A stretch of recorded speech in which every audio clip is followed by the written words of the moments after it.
Well, hello everybody, and welcome to Spiritual Awakening 101. My name is Reverend Jerry Yakov, and I'm your host.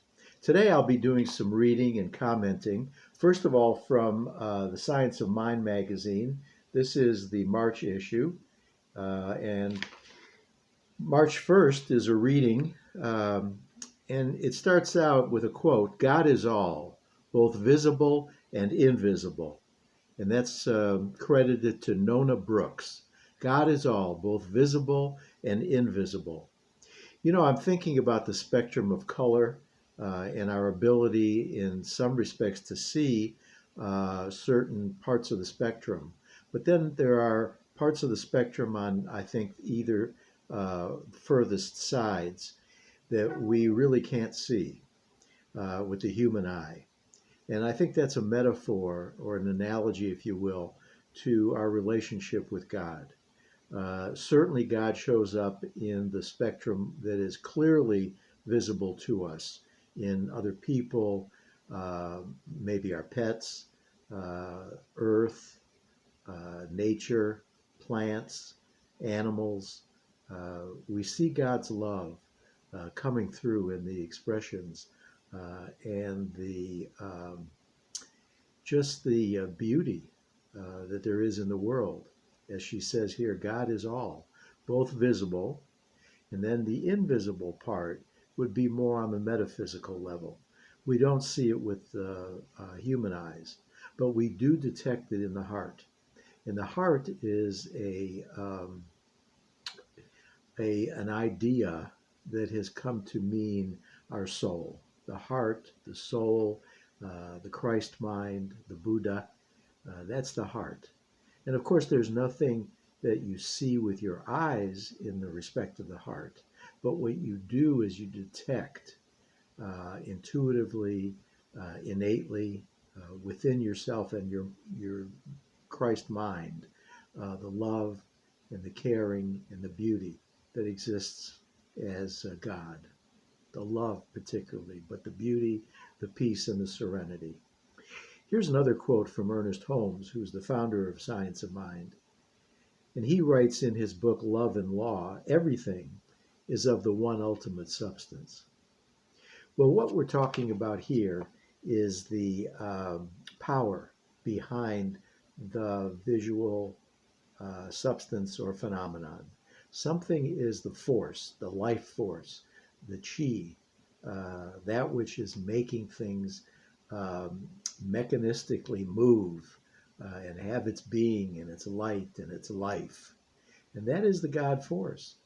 And when I refer to that, of course, that also is the invisible. But God is in the invisible chi and life force within all of us. And it mechanizes our minds and our hearts in a way that is beyond the finite understanding of you and I. We don't know, but we have a faith and a trust. And we have an innate opportunity to connect with that which the finite mind cannot understand. We can understand it at the intuitive level of Christ and of Buddha and of Tao. This is what the mystics talk about, having a transcendent experience. It goes beyond the ego.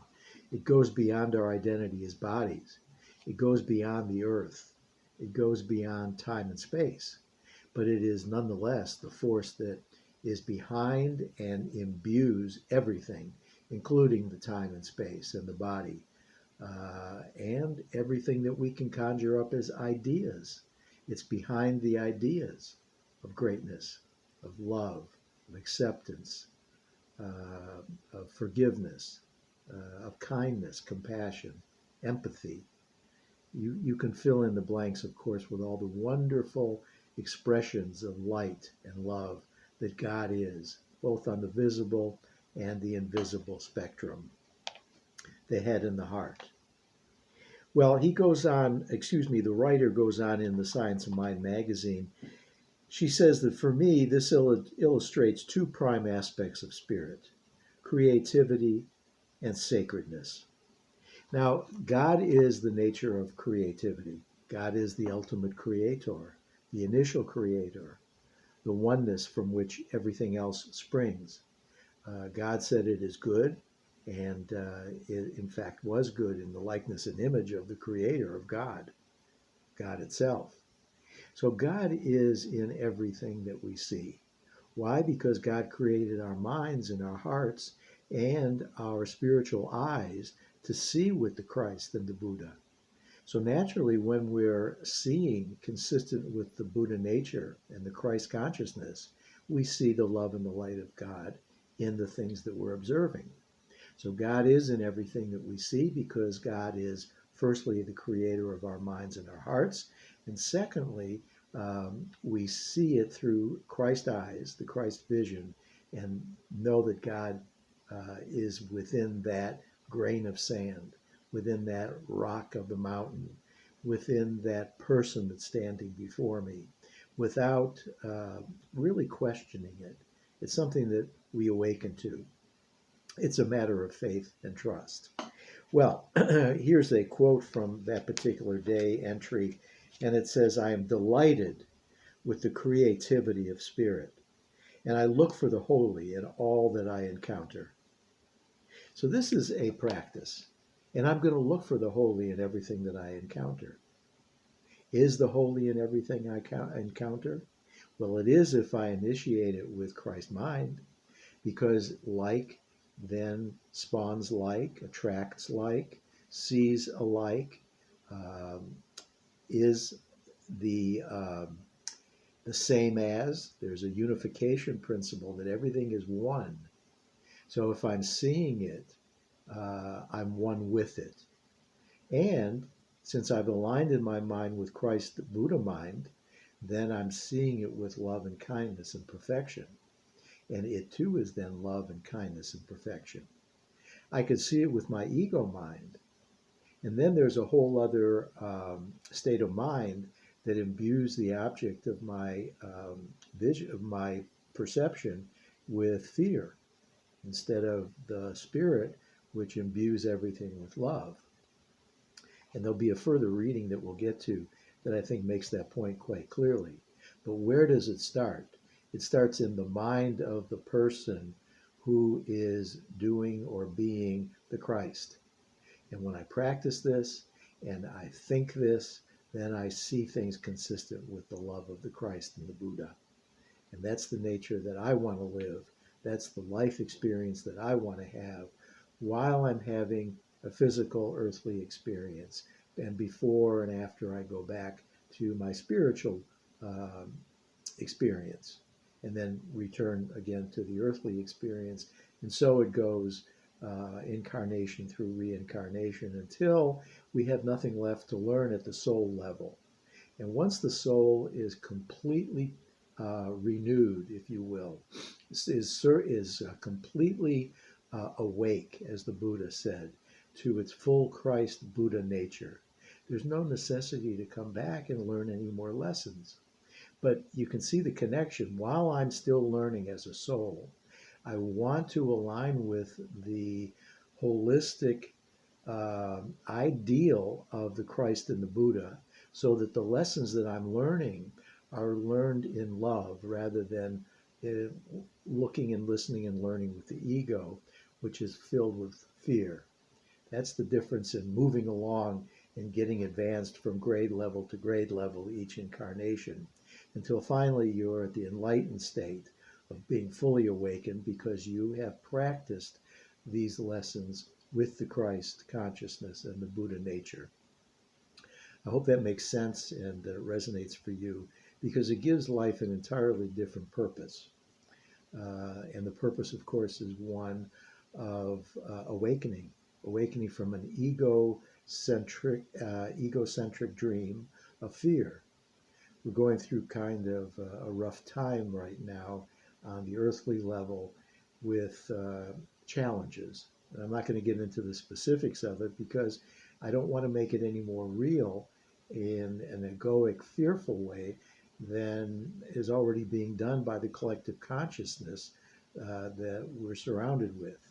Somebody and some groups have to take a stand for the Buddha Christ nature that is immortal and is not subject to the fears of vulnerability and mortality. In that stand, we then learn the lessons more quickly, and we accelerate through the different iterations of ourselves in different bodies and form, but still the same soul. And we then become the Christ, much more accelerated level and rate. What I'm talking about in the New Thought movement, something like A Course in Miracles, is a much more accelerated path to the top of the journey to the mountaintop, where we have full awakening and we see with a 360 degree view, and there are no blind spots. There's nothing that is inaccessible to our vision because our vision really is so complete and awakened. And we equate that with heaven. We equate that with the truth. We equate that with the light and the love of God itself, our Creator. Well, here on the next page, our author in this magazine goes into citing a quote from Michael Bernard Beckwith: willingly enter into the stream of love and watch how you are carried by the unstoppable dynamic of God's love, calling you to be bigger than you ever thought you could be. And here's a quote from our founder, Ernest Holmes, from Science of Mind magazine in 1999. You should become aware that the one creative power is expressing in you in a unique way, and that it is always pressing against you, seeking a fuller outlet of its infinite possibilities. Well, as I had mentioned earlier, we would get into a little more detail about what it is that this force is extending and expressing through us. I like the analogy to a flower. You plant the seed. You aren't getting the bloom of the flower yet, but the seed has the potential within it. We, at birth, have the potential at the level of creation to be the Buddha and the Christ, which would be the ultimate creation of God. We know this, but at the level that we are at first created, and we may be asleep at this point, spiritually and psychically, we have the potential of a seed. Then the seed is fed, and the garden is weeded, and extraneous, untruthful thoughts are eliminated from the garden. Same thing with our minds, so that the seed of Christ and Buddha within our mind begins to then become a flowering in nature.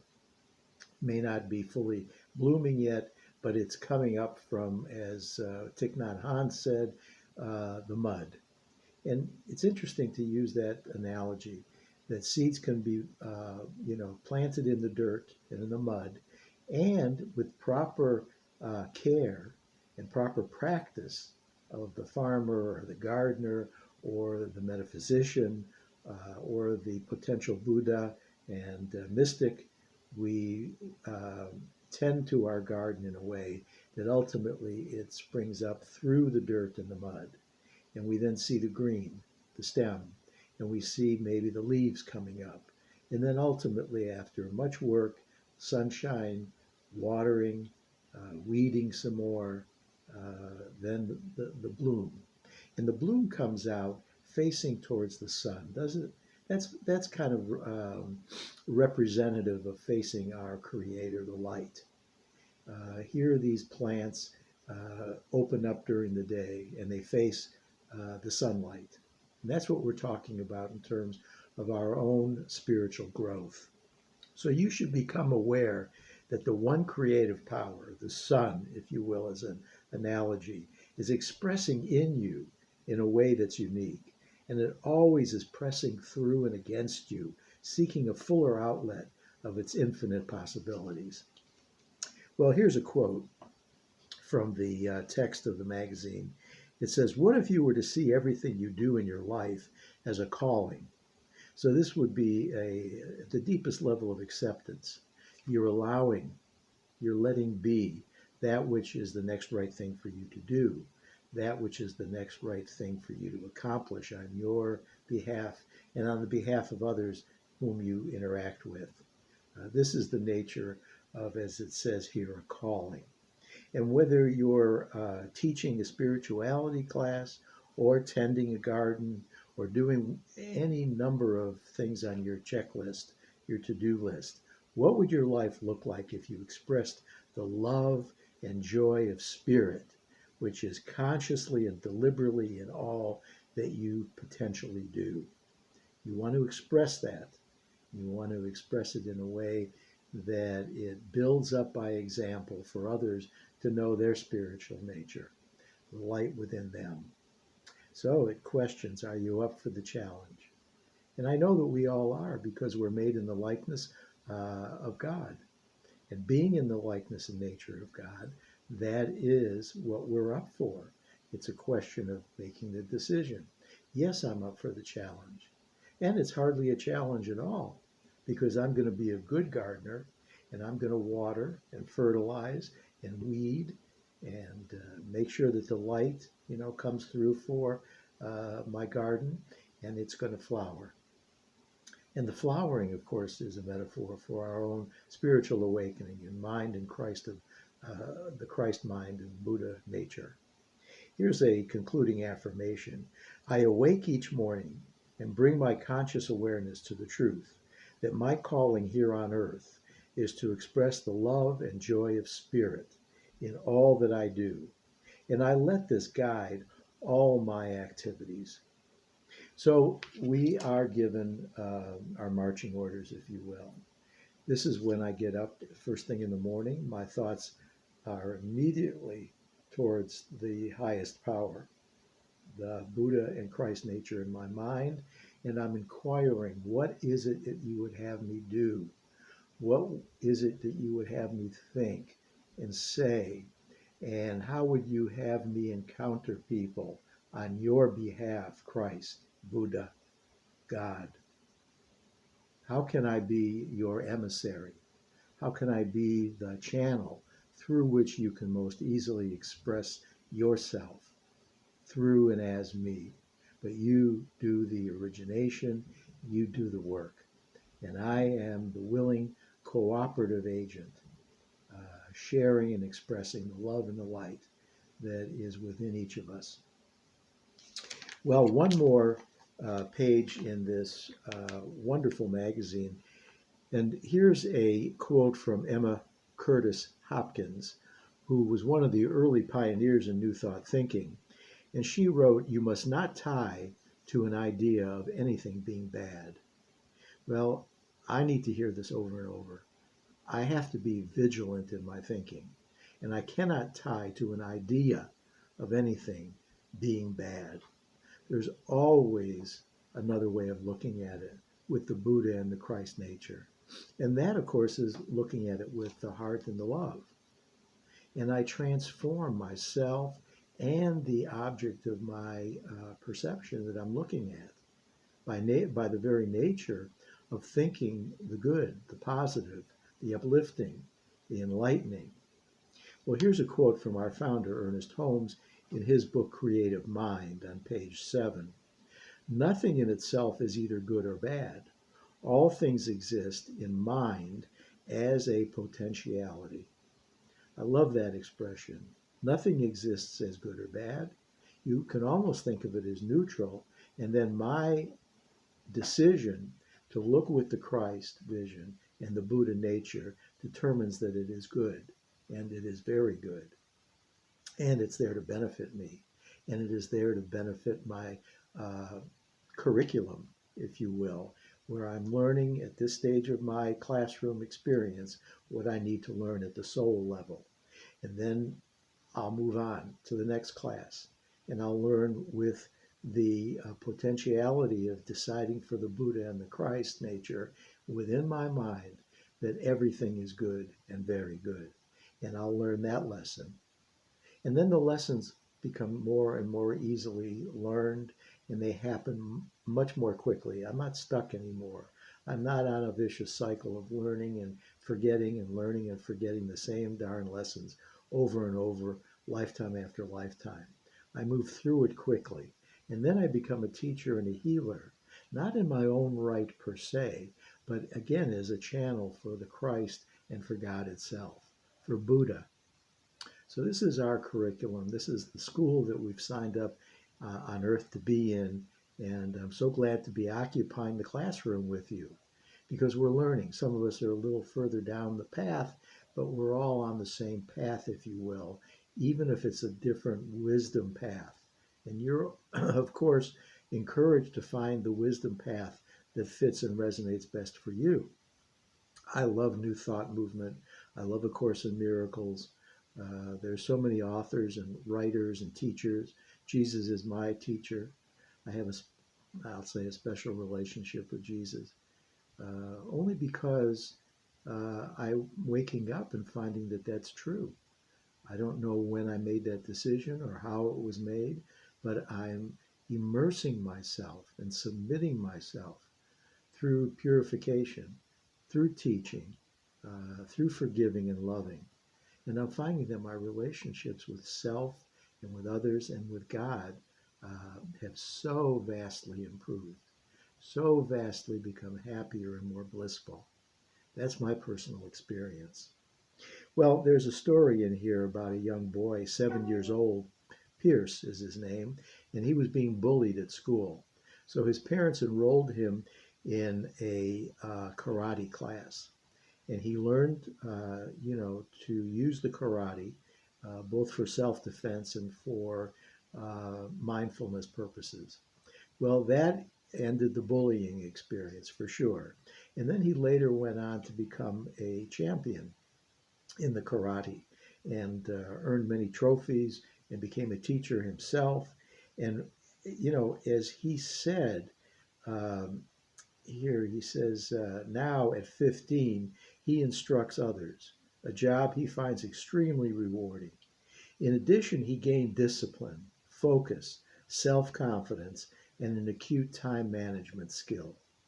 So this is a wonderful, it started out as a defensive mechanism, but it gave Pierce the opportunity and opened up his world for him. This is a quote from his mother. And the lesson here is that while an experience may appear bad, in this case it was the bullying, there's a good to be had in it. As Reverend Dr. Petra Welds writes, quote, we can always take good from every experience. We can always declare that good must come of this, and it will. Pierce might never have discovered his athletic talent or all the other benefits of his karate training had it not been for that bully. When you have a bad, quote unquote, experience, choose to find the hidden good within it. Discover your infinite courage, your infinite spiritual creativity, your ability as Christ Buddha to rise above and allow and accept the situation with perfect equanimity, perfect peace and serenity. You have nothing to lose and everything to gain. And here's the affirmation on this particular page for today, March 3rd, Tuesday, March 3rd. Affirmation, quote, I know that God is all there is and that everything is God. I turn to this truth when I have had a bad, quote, experience, choosing to see God and therefore good in it. Well, again, these are the readings that I wanted to talk about and read to and with you today. It's so interesting that we're always reading and discussing what's appropriate. I know it is for me, and I have the faith in really the trust that it's perfect for you as well. There's some kernel of truth in this video that you've been able to use in your personal life. There's a challenge for each of us. It all originates in our minds. Challenges don't exist outside of the mind. But then they do materialize, so to speak, consistent with the thinking of the mind.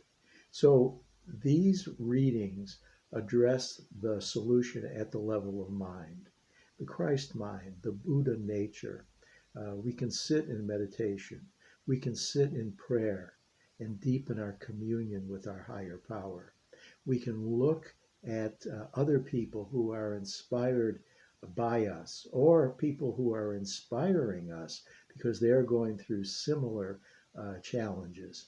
And we look to them to see how they deal with it and how they express their love and their goodness, notwithstanding any seeming outward expressions of a challenge, whether it be financial, relationship, health, wisdom. There are all kinds of seeming challenges outside of ourselves, but again, they all emanate from the mind within.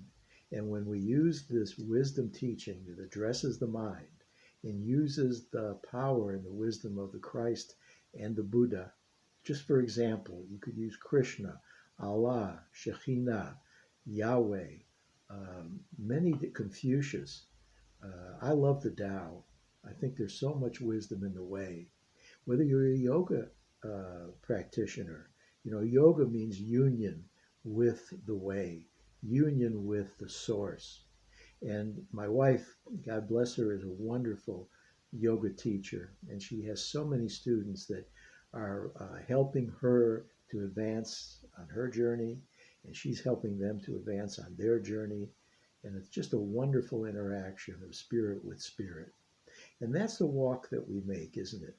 We're one in spirit. All minds are joined at the level of Christ and Buddha. There's no separation.